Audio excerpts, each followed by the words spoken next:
After part one of the master bedroom was complete, then it was time to move on to the custom headboard and bed frame for our room.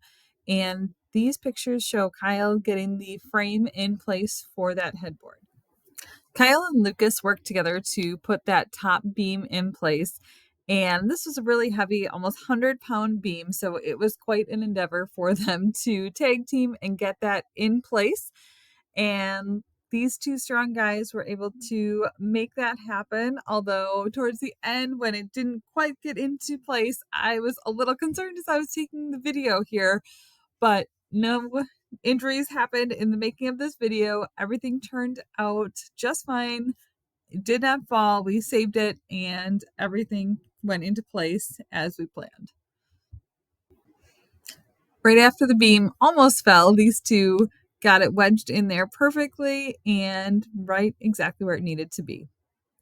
Once those outside beams were all set in place for the frame, then Kyle went back into the middle there to finish out those boards that would support the shiplap that you could see on the right where he started putting those pieces in. Once the shiplap was about a third of the way complete, then he went ahead and added the electrical to put in the lights shown there. After the lights and shiplap were in place, then the two middle boards were the next step, and you can see him securing those in place. After the headboard piece was complete, then it was time to move on to the rest of the bed frame, using those same beams for the framing. In addition to the headboard, we also did built-in nightstands, and the tops of those are shown in this picture right there with the pocket holes already drilled in.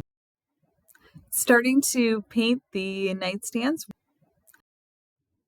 The base of the nightstands was painted a dark green to match the accent wall in our master bedroom, and then the tops of them are the same stain as the custom trim work that Kyle made. Installing the floating nightstand shelves right there and using a bin with a couple board games underneath it to help balance it while he secured everything in place. This is how the finished floating nightstand shelves turned out. Love how they look like drawers from the outside, but you can see that peak of the inside there with the piece of plywood splitting it into two functional shelves. The final complete look at how everything came together for the custom headboard for our master bedroom and the bed frame to go with it, and those floating nightstands alongside it that correspond very well with everything else in the room.